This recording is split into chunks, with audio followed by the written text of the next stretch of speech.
आप सभी का स्वागत है हमारे इस कार्यक्रम के अंदर। मैं आप सभी का स्वागत करता हूं आज के इस प्रोग्राम में, जिसका हमने थीम जो रखी है वो रखा है जीवन में सफलता के सूत्र। देखिए, हमारी लाइफ में सबसे ज्यादा इम्पोर्टेंट क्या है?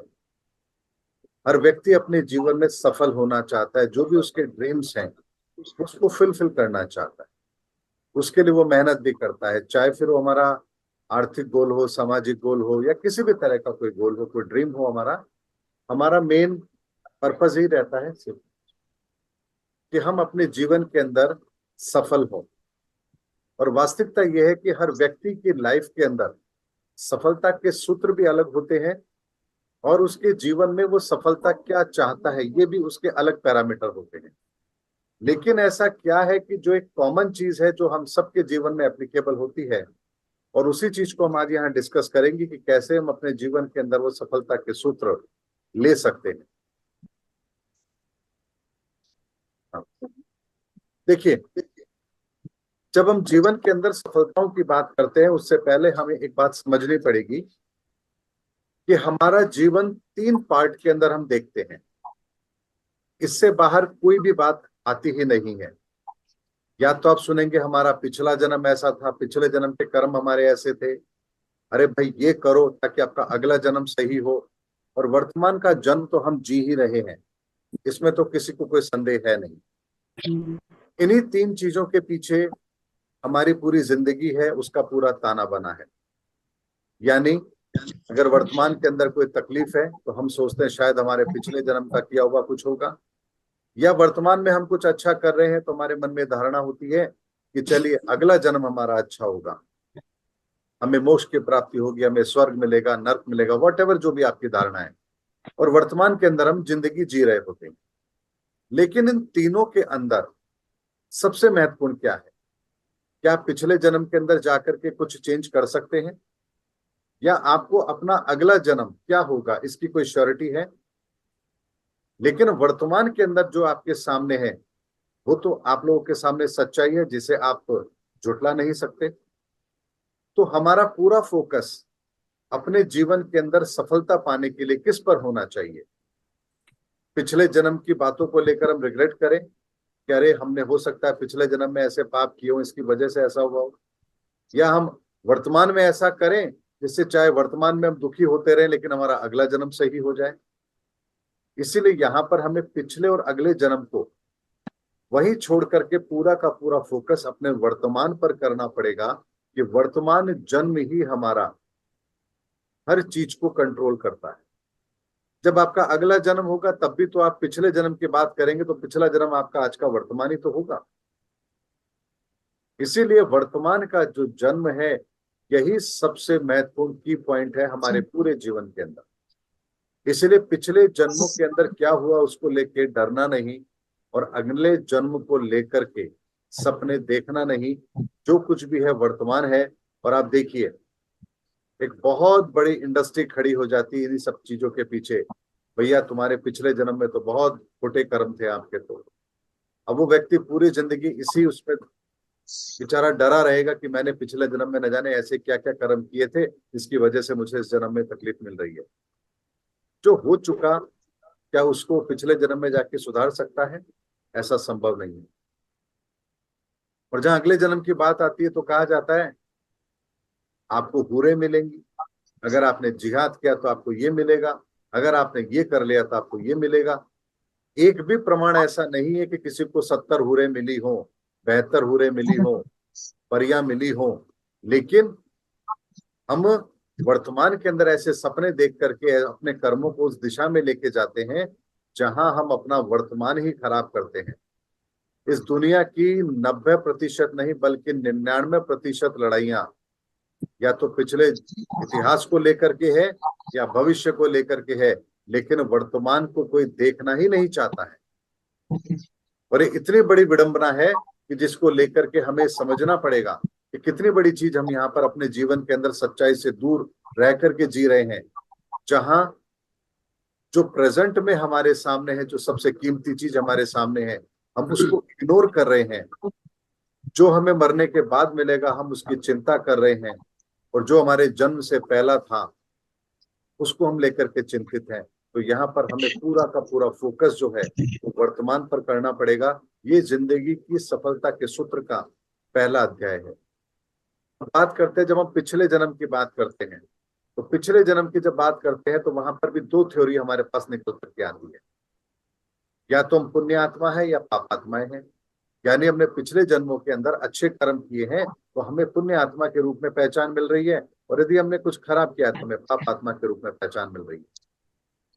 लेकिन भगवान श्री कृष्ण तो गीता में कहते हैं कि आत्मा अजर अमर है, ना इसे कोई मार सकता है, न जला सकता है, इसकी कभी मृत्यु नहीं होती।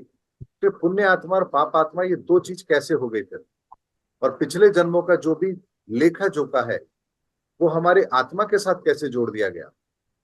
इस चीज को समझने के लिए ही हमें ये समझना पड़ेगा कि जो पिछला जन्म है उस जन्म के अंदर जो कुछ भी हमने किया वो कैसे हमारे वर्तमान जीवन के अंदर हमसे रिलेट कर रहा है। तो इसके रहस्य के पीछे जब हम जाएंगे तो हमें एक बात पता लगेगी कि हम जो भी कर्म करते हैं उस कर्म के साथ में हम एक एनर्जी फॉर्म करते हैं। वो एनर्जी ही इस ब्रह्मांड के अंदर एक ऐसे स्वरूप को धारण करती है जो हमारे साथ हमेशा कनेक्टेड रहती है।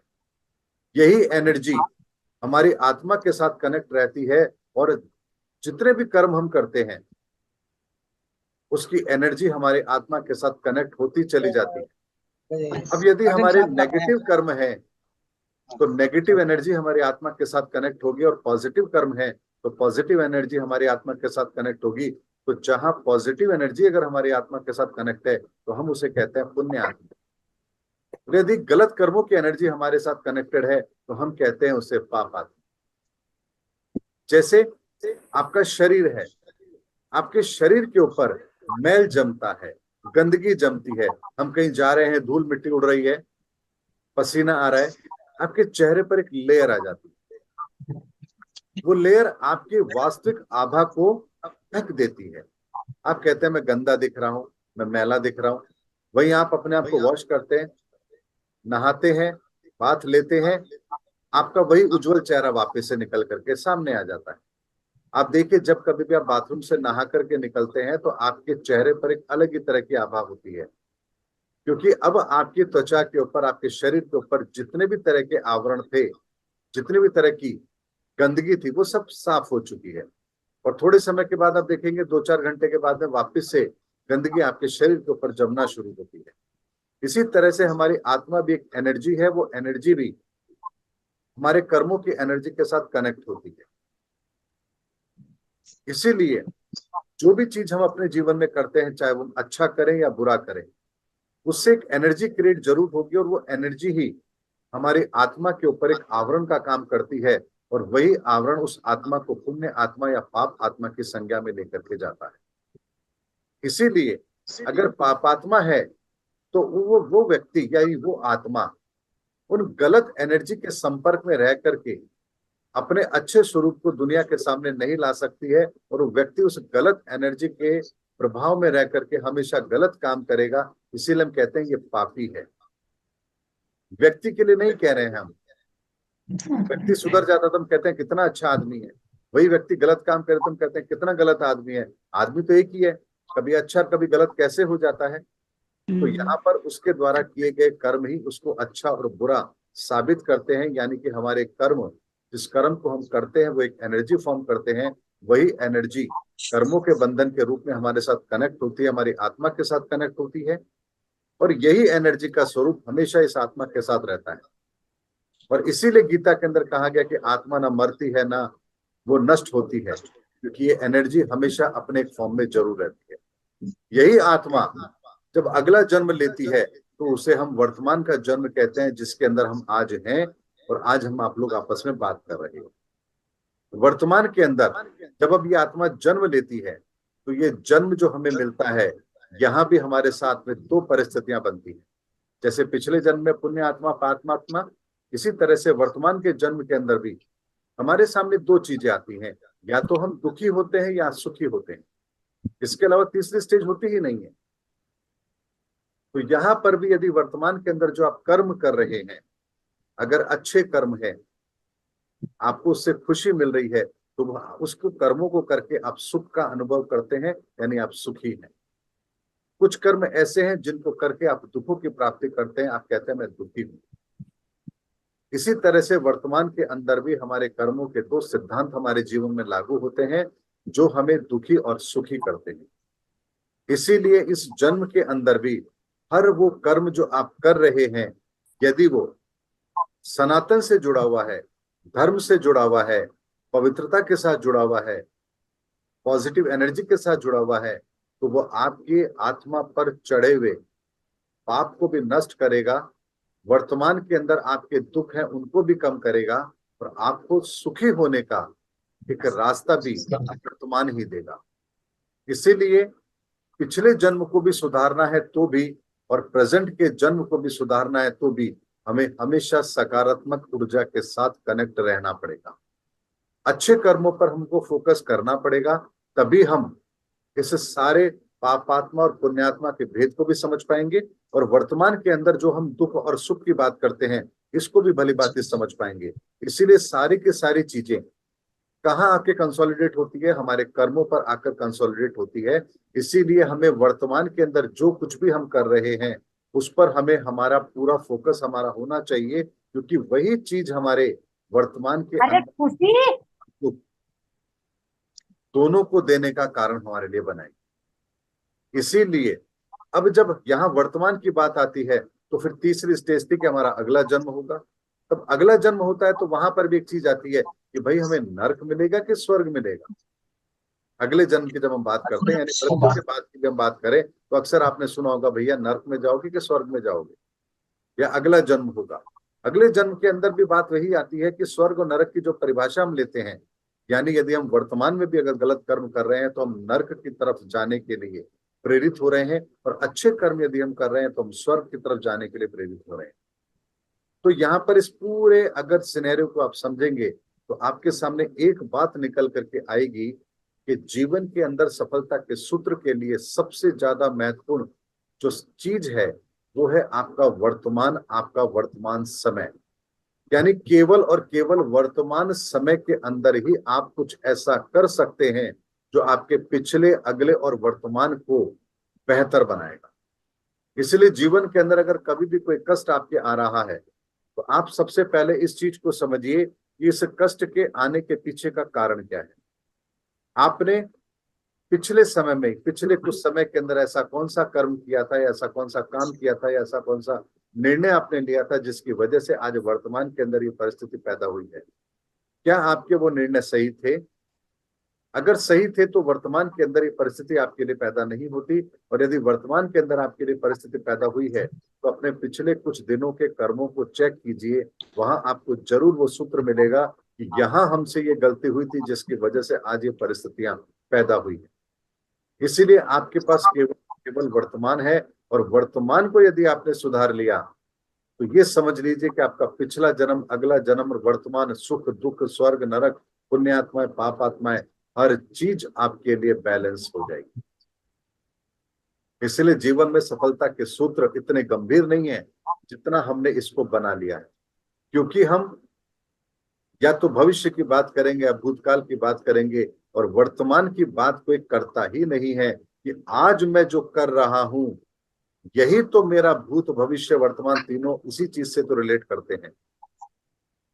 इसीलिए जीवन के सफलता के सूत्र के लिए ये बात जो मैंने आपके सामने रखी है, ये इसलिए रखी है ताकि जो आगे मैं आपसे बात करूंगा आपको ये बातें बेहतर तरीके से समझ आ जाए कि आपको क्या करना है।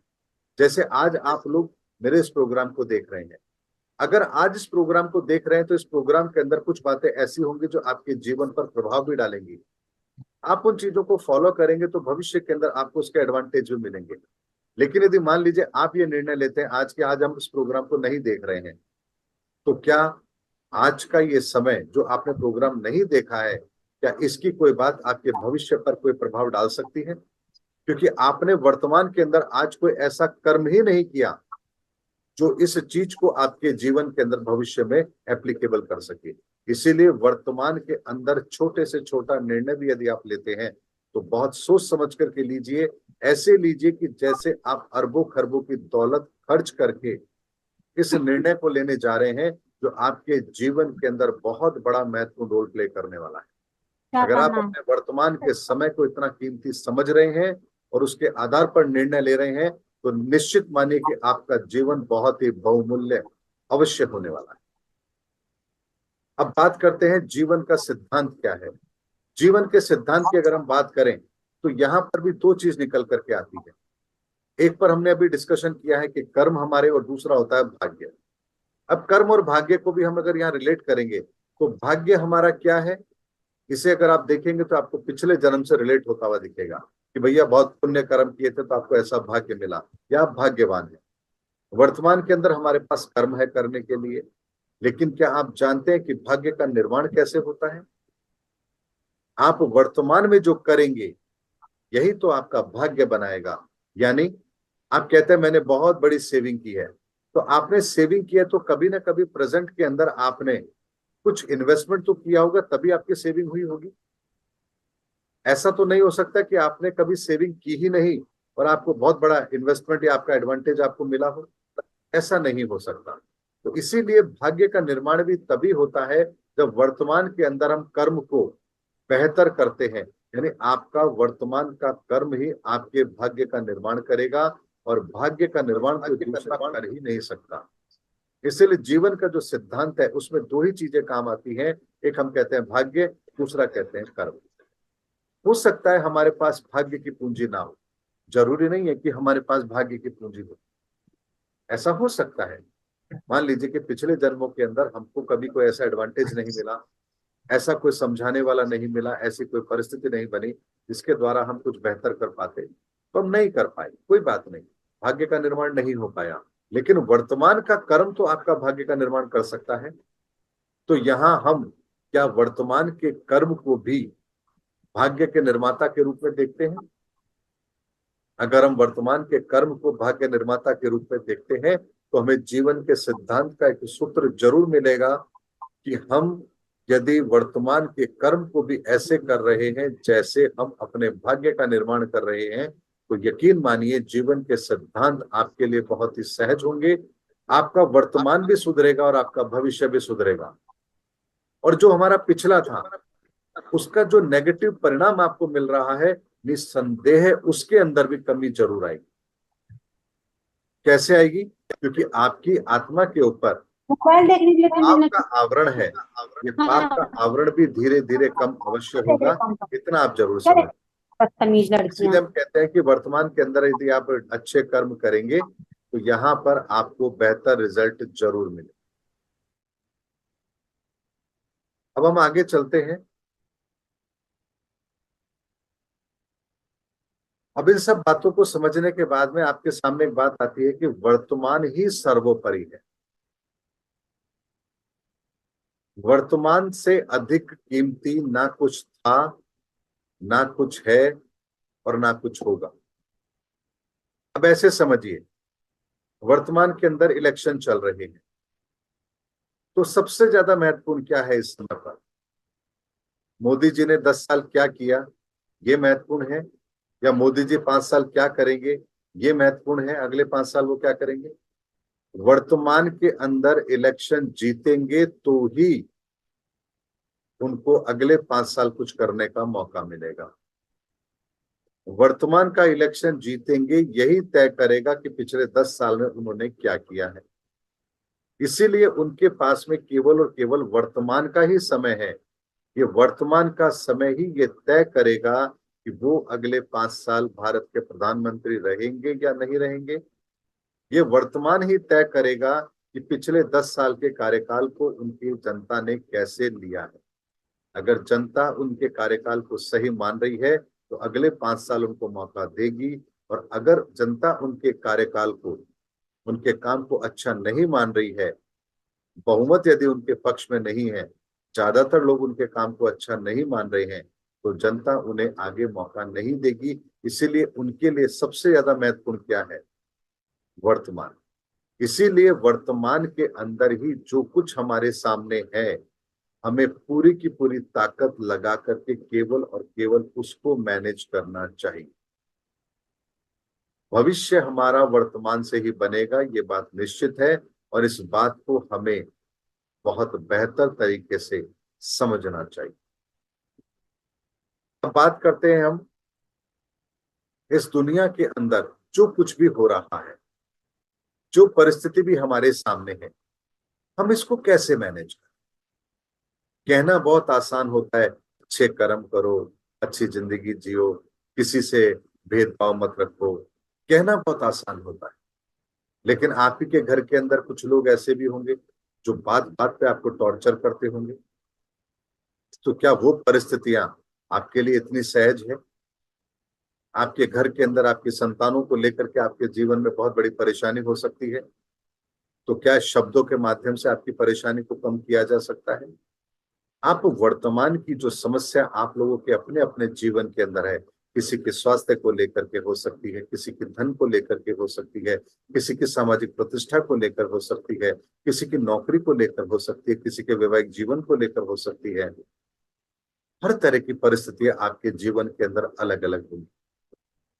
तो ऐसे में क्या किसी के कह देने मात्र से आपको आपके जीवन के अंदर आपकी परेशानी का समाधान मिल जाएगा?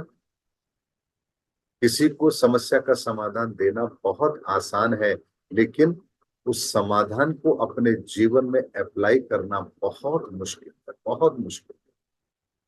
लेकिन इतना मुश्किल भी नहीं है। ये मुश्किल तब तक है जब तक कि हम ये देखते हैं कि हमारे पास में वो व्यवस्था नहीं।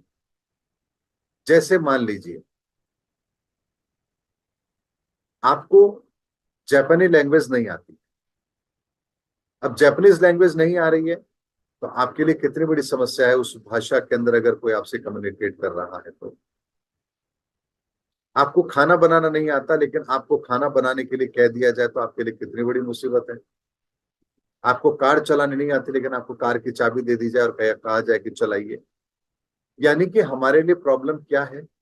हमारे लिए प्रॉब्लम ये नहीं है कि वो चीज हमें हमारे से होगी या नहीं होगी। बात यह है कि हमें उसकी नॉलेज नहीं, हम वो कर नहीं पा रहे हैं।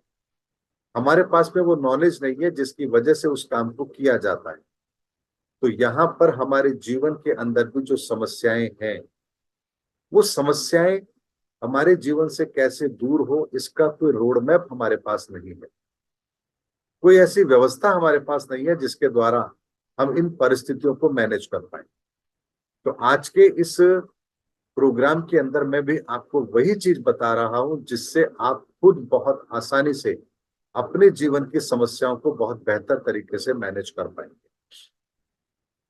अब एक बात को समझिए, इस पूरे ब्रह्मांड के अंदर जितनी भी परिस्थितियां हैं, वो कितनी तरह की परिस्थितियां हैं, वो किस तरह से मैनेज होती है, इस बात को समझने के लिए ब्रीफली मैं आपको एक इंट्रोडक्शन देता हूं। हालांकि मैं बहुत बार इन बातों के बारे में बता चुका हूं अपने पिछले कुछ प्रोग्राम के अंदर भी, कि इस ब्रह्मांड के अंदर 9 आयाम ही काम करते हैं। 10वां आयाम है ही नहीं।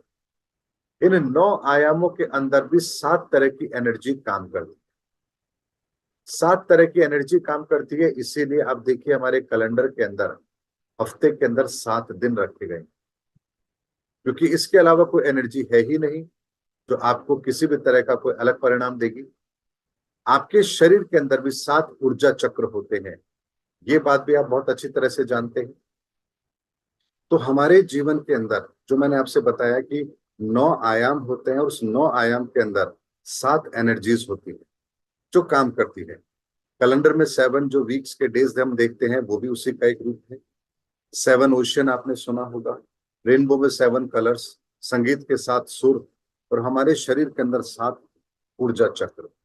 ये 7 आयाम ही, यानी कि 7 ऊर्जा, जो 9 आयाम के अंदर 7 ऊर्जा है, यही हमारे जीवन के अंदर हर परिस्थिति को पैदा करने की ताकत रखती है।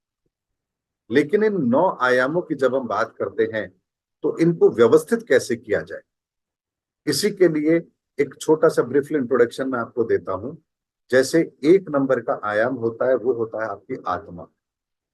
ब्रह्मांड में सूर्य है, आपकी आत्मा है, रक्त है, आपकी हड्डियां हैं, ये आपका पहला आयाम है, यानी आत्मा उसका मूल स्वरूप है।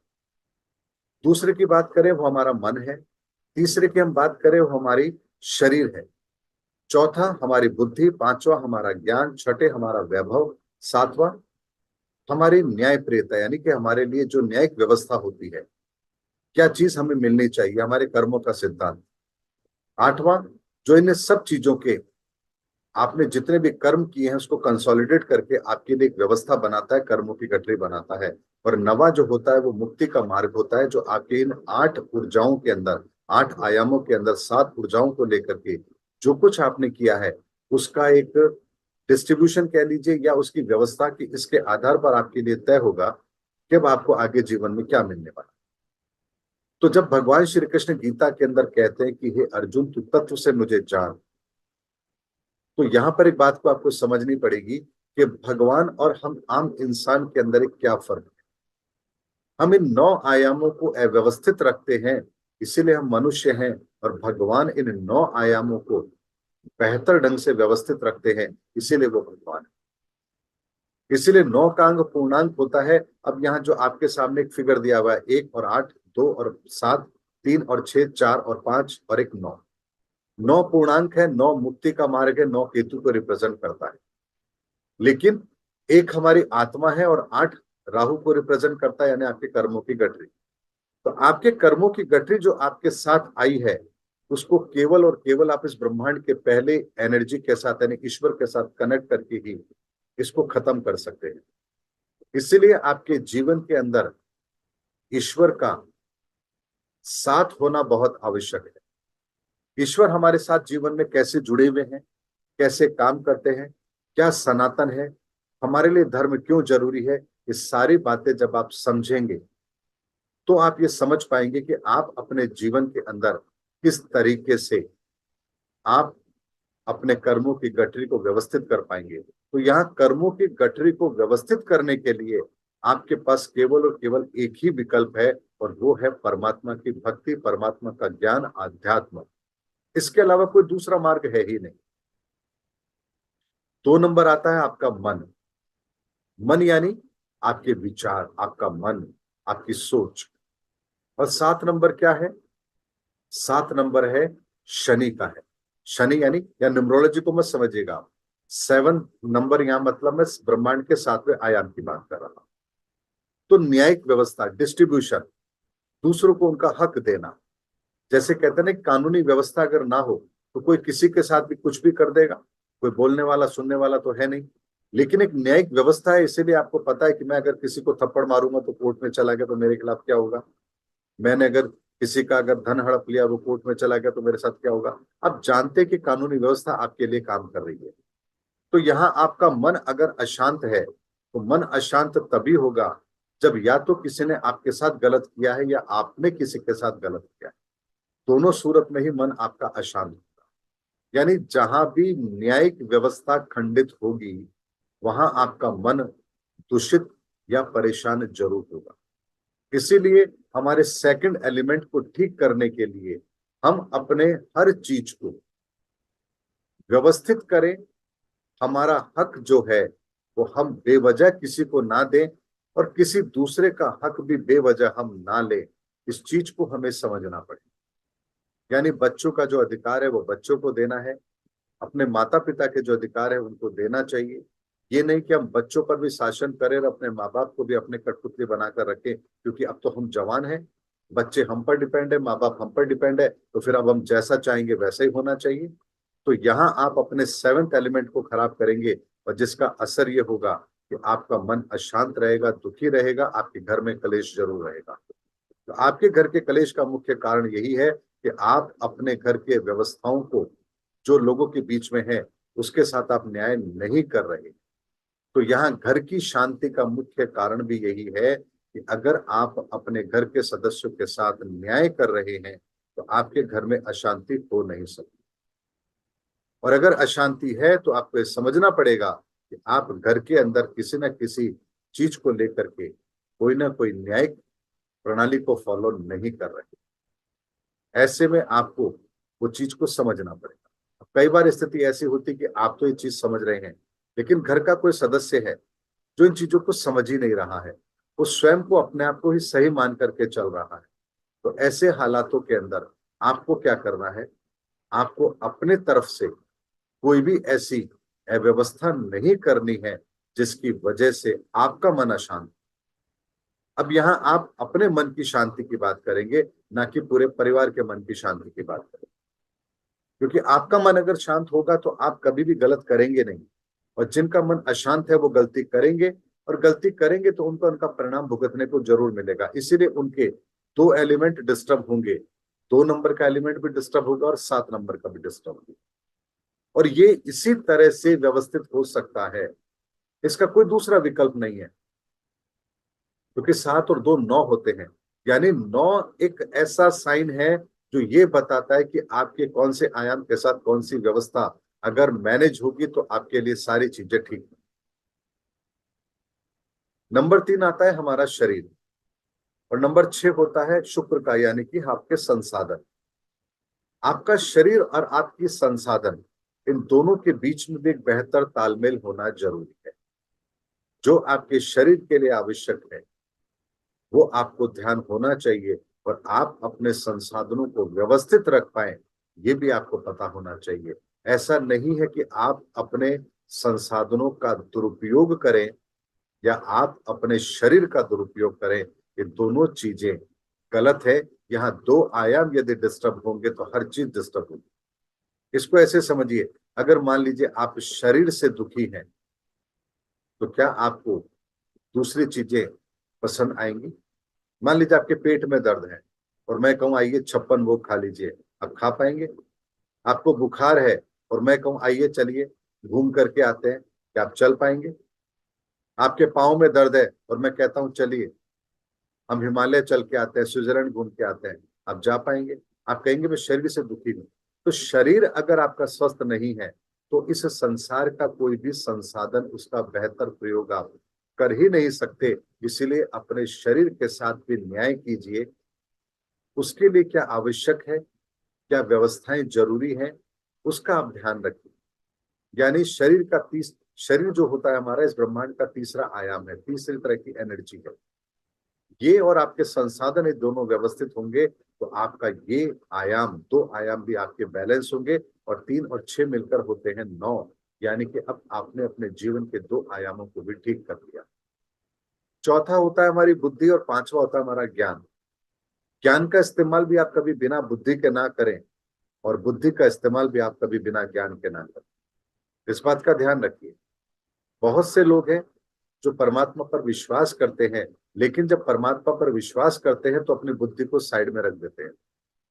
बहुत से लोग बुद्धिमान हैं लेकिन अपनी बुद्धि के तराजू में अपने ज्ञान को तोलने की कोशिश करते हैं, ये भी गलत है।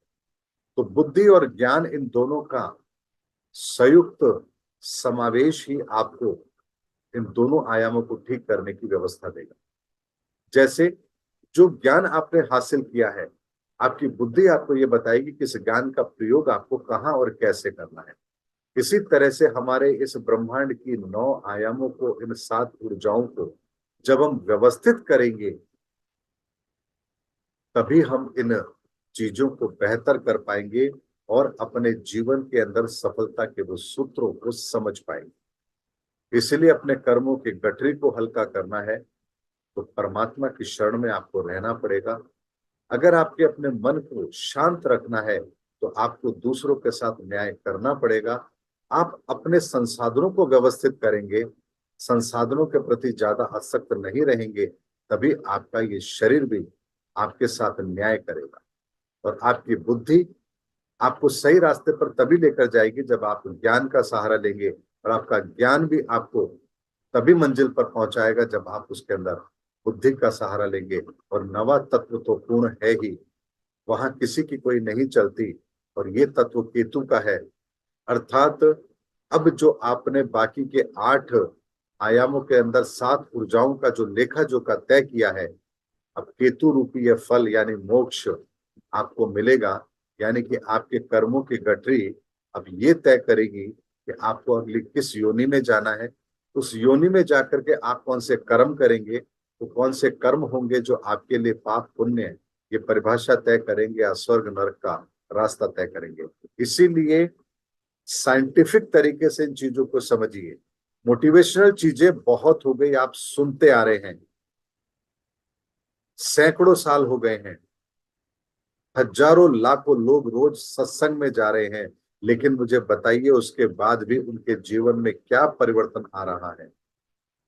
क्योंकि हम जानते ही नहीं है। केवल विचारों को सुन लेना, आप ऐसे समझिए कि आप विचारों को सुन रहे हैं, उन विचारों को एप्लीकेबल कैसे करेंगे? वो विचार भी आपकी इन 8 आयामों के अंदर, 8 आयाम की छोड़ दीजिए, 7 आयामों पे काम होगा, क्योंकि 8वां तो राहु का है, वहां तो आपके कर्मों का बंधन है, कर्मों की गठरी है, वहां आप कुछ भी एक्स्ट्रा नहीं कर पाएंगे। लेकिन इस 7 ऊर्जाओं के अंदर ही तो उन विचारों को आपको डिस्ट्रीब्यूट करके देखना पड़ेगा, कौन सा विचार कहाँ जाकर के काम करेगा। और यही बेसिक इंफॉर्मेशन यदि आपके पास नहीं है, तो आप कैसे उन चीजों को व्यवस्थित करेंगे? एक छोटा सा उदाहरण मैं आपके सामने रखता हूं।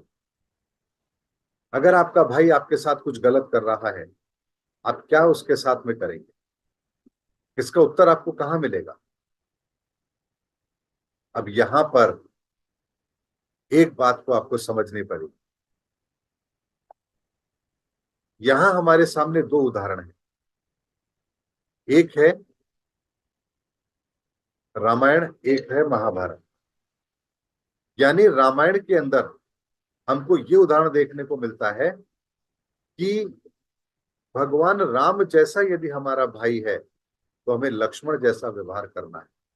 और महाभारत एक ऐसा उदाहरण है जहां यदि आपका भाई दुर्योधन जैसा है, तो आपको किस तरह का व्यवहार निभाना है। ये दोनों चीजें हमारे सामने हैं, लेकिन कहाँ कैसे काम करेगी, यहाँ आपका चौथा और पांचवा एलिमेंट साथ मिलकर के काम करेगा। यानी आपकी बुद्धि और आपका ज्ञान, ये दोनों अगर सही दिशा में होंगे, तो आप उस चीज को सही ढंग से समझ पाएंगे, वरना आप नहीं समझ पाएंगे। सनी जी, मैं आपने कुछ पूछने के लिए शायद हाथ कमेंट किया है। इसके बाद में हम आपके क्वेश्चन आंसर भी जरूर लेंगे, आप चिंता मत करिए। कोई भी इससे रिलेटेड कोई चीज है तो आप जरूर मुझसे पूछेगा, मैं उसका रिप्लाई भी आपको जरूर दूंगा।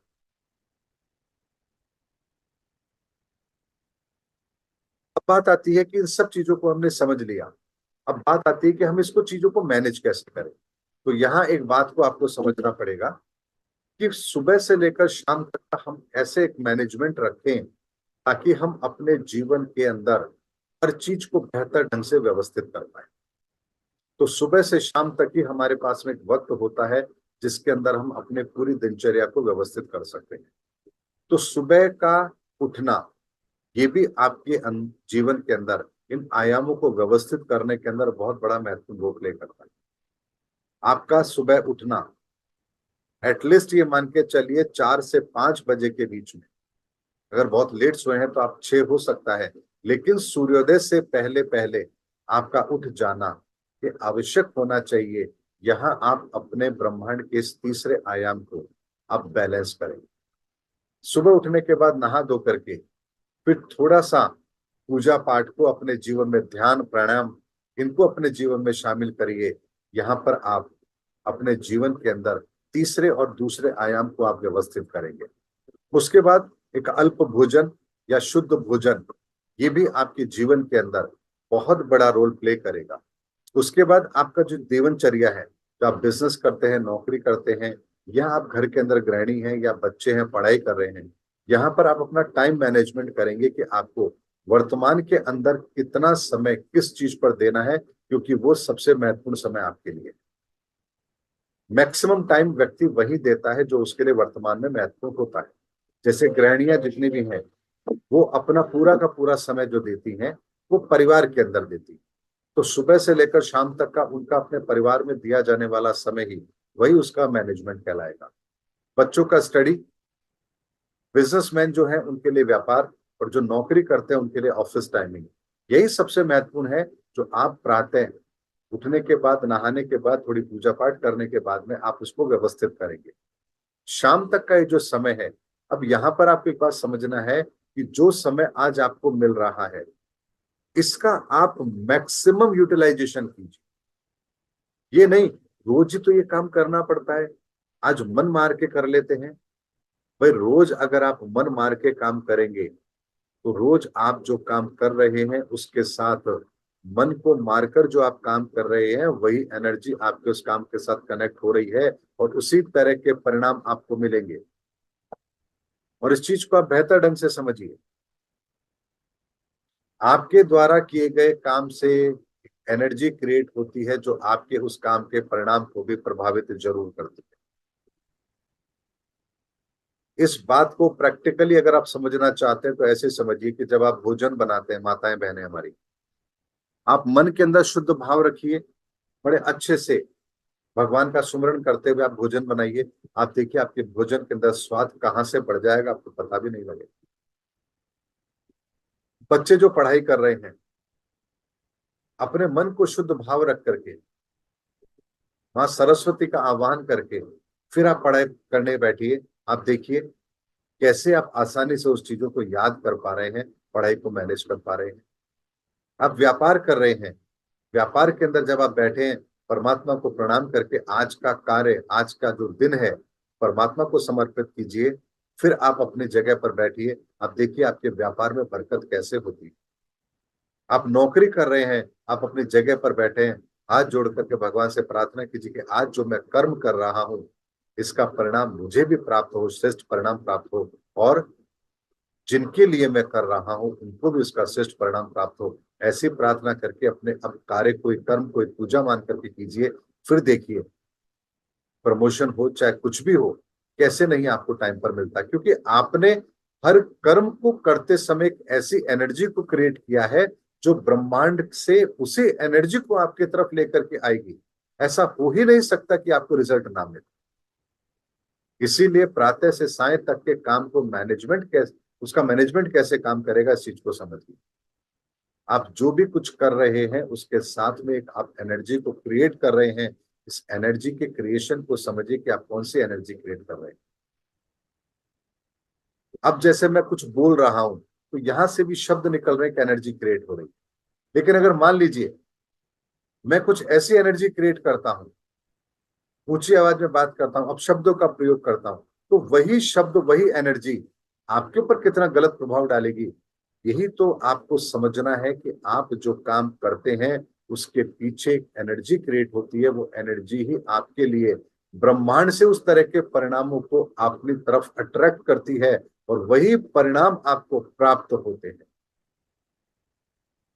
आप यदि परमात्मा को समर्पित करके कोई काम कर रहे हैं, निश्चित मानिए इस ब्रह्मांड से, परमात्मा की तरफ से आने वाली एनर्जी आपके लिए आगे बढ़ करके आपके उस कार्य को संपन्न करने का प्रयास करेगी। आपने केवल और केवल उस एनर्जी से अपने आप को कनेक्ट किया है, बाकी काम वो एनर्जी करेगी। इस पूरे ब्रह्मांड से उसी तरह की सकारात्मक ऊर्जाओं को आप तक लाने का काम उस एनर्जी का है। आपने तो केवल एक शुरुआत की है। जैसे मान लीजिए आप अपने किसी फ्रेंड को मोबाइल पर नंबर मिलाना चाहते हैं, उससे बात करना चाहते हैं, तो इस पूरे इंडिया के अंदर लाखों मोबाइल काम कर रहे हैं। लेकिन जब वही पर्टिकुलर नंबर आप डायल करते हैं तो उन लाखों नंबरों में से एक ही नंबर पर घंटी बजती है जो आपके मित्र की है।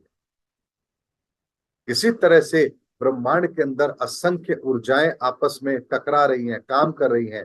लेकिन जब आप कोई काम करते हैं और उस काम के करने से एक ऊर्जा उत्पन्न हो रही है, वो ऊर्जा पर्टिकुलर जो आप उत्पन्न कर रहे हैं, वही ऊर्जा इस ब्रह्मांड के अंदर व्याप्त उसी तरह की ऊर्जाओं को अपने आप अपनी तरफ अट्रैक्ट करेगी, और आपके लिए एक ऐसा माहौल क्रिएट करेगी जहां उसी तरह की एनर्जी आपके आसपास होगी। तो नकारात्मक ऊर्जा यदि आपने अपने अंदर लेकर आए हैं तो नकारात्मकता आपके आसपास दिखाई देगी, और यदि पॉजिटिव एनर्जी आप अपने लिए लेकर आ रहे हैं, अपने काम के अंदर क्रिएट कर रहे हैं, तो हर तरफ से पॉजिटिव एनर्जी आपकी तरफ आएगी। इसलिए सुबह से शाम तक के मैनेजमेंट को समझिए कैसे काम करता है। अब बात आती है कि तीन ही चीजें हमारे सामने आती है, तन, मन और धन। इसके अलावा बाकी कुछ चीज तो है नहीं। ये तीनों चीजें हमारे सामने है, लेकिन इनका पवित्र स्वरूप क्या है? आप कहेंगे पवित्र स्वरूप, यानी क्या तन का भी कोई पवित्र स्वरूप होता है, मन का भी कोई पवित्र स्वरूप होता है, और धन का भी कोई पवित्र स्वरूप होता है? बिल्कुल होता है। आप जब इस तन को, इस तन के वास्तु को ठीक करते हैं, तन का वास्तु भी होता है, मन का वास्तु भी होता है, धन का वास्तु भी होता है, ये तीनों वास्तु होते हैं। और इन तीनों वास्तु को ठीक करेंगे, आपके घर का वास्तु अपने आप ठीक हो जाएगा। लेकिन फिर अगर आप इन तीनों वास्तु को ठीक नहीं कर रहे हैं तो फिर आप यकीन मानिए, आप घर का वास्तु चाहे जितना मर्जी ठीक कर लीजिए, कुछ नहीं होने वाला। इसीलिए तन का पवित्र स्वरूप क्या है? आंखों से वही देखिए जो आपके लिए श्रेष्ठ है, कानों से वही सुनिए जो आपके लिए श्रेष्ठ है, दिमाग में वही विचारों को लेकर के आइए जो आपके लिए श्रेष्ठ है, इन हाथों से वही कर्म कीजिए जिसके परिणाम आपके लिए शुभ हैं, ये कदम उसी जगह लेकर जाइए जो आपको आपकी मंजिल तक लेकर जाते हैं। ये तन का पवित्र स्वरूप है। मन का पवित्र स्वरूप क्या है? आपके मन के अंदर जो विचार आ रहे हैं, अच्छे विचारों को अपने जीवन में स्थान दीजिए, बुरे विचारों को वहीं पर इग्नोर कर दीजिए। आप अपने मन के अंदर दूसरों के प्रति गलत भाव मत लेकर आइए, क्योंकि दूसरों के प्रति जो गलत भाव आप लेकर के आ रहे हैं, उस व्यक्ति का कुछ बिगड़ेगा नहीं बिगड़ेगा, लेकिन वो गलत भाव आपके भीतर एक जहर का पेड़ खड़ा करेगा।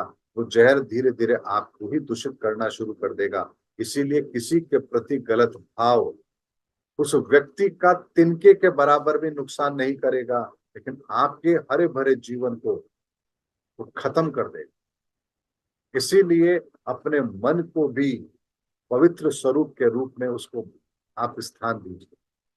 आपके मन के अंदर वही बात होनी चाहिए जो आपके जीवन को बेहतर बनाए। आपके मन में वो बात होनी ही नहीं चाहिए जो आपके मन को दूषित करे।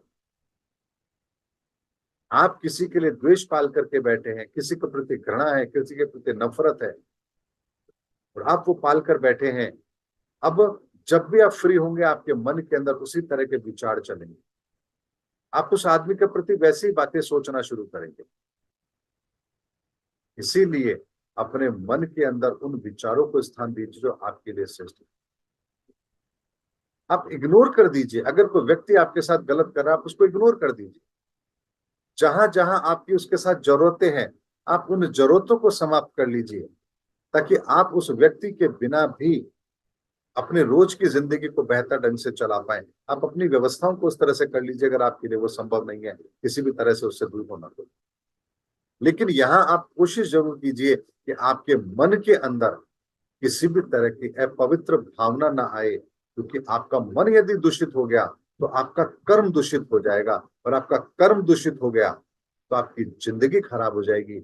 इतना बड़ा नुकसान यदि आप अपने लिए कर रहे हैं, मन को दुखी करके या मन में गलत विचारों को ला करके, तो इसका परिणाम आपको भुगतना है, किसी और को नहीं भुगतना। धन का पवित्र स्वरूप क्या है? धन जो हमारे पास आता है, ये धन भी अलग अलग तरीकों से होकर के हमारे पास आता है। आप व्यापारी हैं, कोई व्यक्ति आपके पास आकर के सामान खरीद करके लेके गया है। अब वो धन वो किस तरह से कमा कर लाया? बेईमानी से लाया है, ईमानदारी से लाया है, उधार लेकर लाया है, चोरी करके लाया है, डकैती डाल के लाया है, कहीं उसको मिला है, पता नहीं।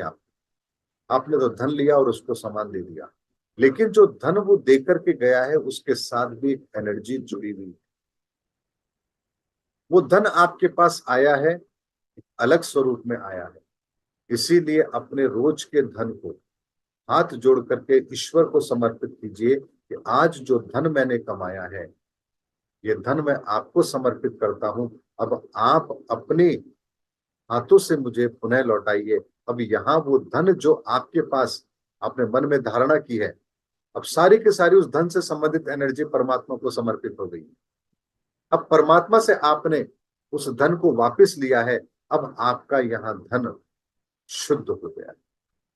अब ये धन आपके घर में बीमारी नहीं लाएगा, किसी तरह का कोई ऐसा विकार नहीं लेकर के आएगा कि जो आपके लिए नकारात्मक।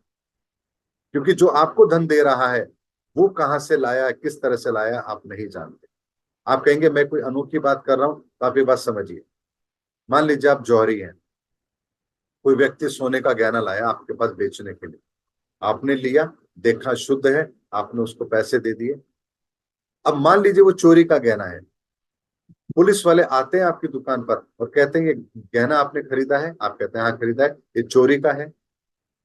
तो क्या यहाँ पर पुलिस आपके उस धन को जब्त नहीं करेगी, उस गहने को जब्त नहीं करेगी?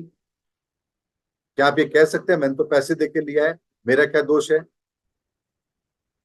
वो चूंकि गहना चोरी का है, आपने बेशक चाहे पैसे लेकर देकर के खरीदा है, लेकिन फिर भी आप यहाँ पे दोषी बन गए, चोरी का गहना खरीदने के दोषी बन गए। इसी तरीके से चाहे कोई व्यक्ति किसी भी तरह से धन लेकर के आया, नगद कैश लेकर आया है, आपसे वो माल खरीद रहा है, अब आपको नहीं पता वो धन कहाँ से आ रहा है, तो यहाँ उस धन को परमात्मा को समर्पित करके उनसे आशीर्वाद स्वरूप वो धन वापस लीजिए। अब आपका धन पवित्र हो गया, ये आपके घर में बरकत करेगा। आप अगर 10,000 रुपये महीना भी कमा रहे हैं तो भी यहाँ बरकत होगी, और आप लाख रुपए कमा रहे हैं तो भी बरकत होगी, और 10 लाख कमा रहे हैं तो भी बरकत होगी। अब एक बात आती है कि हमारा तो पैसा जो आता है सारा का सारा बैंक अकाउंट में आता है, कैश तो आता ही नहीं है। हम तो जो है जॉब करते हैं, तो भी आपको यही प्रक्रिया करनी है। जो आपका धन आपके बैंक में आ रहा है, तो भी आपको हाथ जोड़कर परमात्मा के आगे ये भाव रखने के, परमात्मा जो धन मेरे पास आ रहा है कि मैं आपको समर्पित करता हूं, और आप इसे अपने आशीर्वाद के स्वरूप मुझे प्रदान करेंगे। यहाँ आपको केवल और केवल भावना समर्पित करनी है, क्योंकि मैंने कहा ना, धन के साथ भी एक एनर्जी कनेक्ट है, और हम एनर्जी ही परमात्मा को समर्पित कर रहे हैं, और वही एनर्जी परमात्मा से शुद्ध होकर के हमें मिल रही है।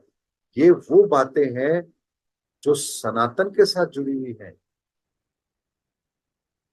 इस बात को और प्रमाणित करने के लिए मैं आपके सामने एक बात रखता हूं, अगर मेरी बात आपको थोड़ी अटपटी लग रही है। आप कभी मंदिर जाते हैं, भगवान को प्रसाद चढ़ाते हैं, मुझे एक बात का जवाब दीजिए, आपके कब प्रसाद में से भगवान ने तिल के बराबर भी कोई भोजन स्वीकार किया? एक उदाहरण बताइए आप मुझे। क्या कभी किसी भगवान की मूर्त ने आपके चढ़ाए हुए प्रसाद में से तिल के बराबर भी कोई प्रसाद ग्रहण किया है? लेकिन फिर कैसे आप कहते हैं कि हमने भगवान को प्रसाद चढ़ाया और अब वो प्रसाद बन गया? हलवाई की दुकान पे था तो मिठाई थी, आपने खरीदा तब भी मिठाई थी, लेकिन अब आपका भाव हो गया मुझे भगवान को समर्पित करना है, आपने जैसे भगवान के सामने रखा वो प्रसाद हो गया। अरे वही तो बर्फी थी, लेकिन जैसे ही आपने भाव समर्पित किया, अब वो प्रसाद हो गया। अब आप जिस किसी को भी वो देंगे, लो भैया भगवान का प्रसाद है, वो ऐसे श्रद्धा से हाथ करके लेगा, प्रसाद ग्रहण करेगा और ऐसे रखेगा। वही बर्फी है, उसी दुकान से उसी थाल के अंदर से कोई दूसरा बर्फी लेके जा रहा है और घर जाकर के खाएगा केवल। कोई किसी को दान करेगा, आपने भगवान का प्रसाद चढ़ाया, एक ही थाल की बर्फी में से अलग अलग जगह गई है, लेकिन आपके हाथ में आई है, आपने उसको भगवान को समर्पित किया है, तो वो अब प्रसाद बन गया है। तो यहाँ भाव समर्पित होते हैं ईश्वर को, वस्तु समर्पित नहीं होती है। इसीलिए तन मन और धन का भी पवित्र स्वरूप होना चाहिए। बहुत आसान है ये चीजें, यही तो सनातन प्रक्रिया है जो हमें अपने जीवन में शामिल करनी है। अलग से कोई रॉकेट साइंस थोड़ी ना लगानी है। धन पवित्र कैसे होगा? अब कोई कहेगा आपके पास धन आया है, इसमें से 10% धन दान कर देना, तभी धन पवित्र होगा। तो 10% दान कर दिया वो पवित्र हो गया, लेकिन 90% जो मेरे पास है वो पवित्र कैसे होगा भाई? क्या 10% दे देने से 90% पवित्र हो गया? धन आपने दिया है, दान किया है, वो आपका अपना विवेक का विषय है, क्योंकि जहां दान दिया है वहां भी उसका उपयोग होगा, वहां उसका क्या उपयोग होगा ये अलग विषय है। लेकिन आपका धन तो पूर्णतया पवित्र होना चाहिए। मान लीजिए आप कमाते ही 10,000 है, आप तो अपने खर्चे ही आपके 11,000 है, 1 रुपया आप दान नहीं कर सकते, तो क्या आपका पूरा का पूरा धन अपवित्र ही रहेगा? तो यहाँ यदि आप परमात्मा को भी समर्पित करते हैं भाव से, 100% भी पवित्र हो गया आपका। और फिर अगर आपकी इच्छा है, श्रद्धा है, आपकी हैसियत है, तो आप उसमें से कोई दान फिर आप किसी अच्छे कार्य के लिए दें, वो वहां सार्थक है। लेकिन सबसे पहले अपने धन को पवित्र कीजिए, अपने मन को पवित्र कीजिए और अपने तन को पवित्र कीजिए। यही पवित्रता का स्वरूप है जिसे आपको समझना है। और आप सभी का बहुत बहुत हार्दिक अभिनंदन। आप लोगों ने इस कार्यक्रम को सुना, देखा, समझा, और अब मैं आप लोगों के माइक भी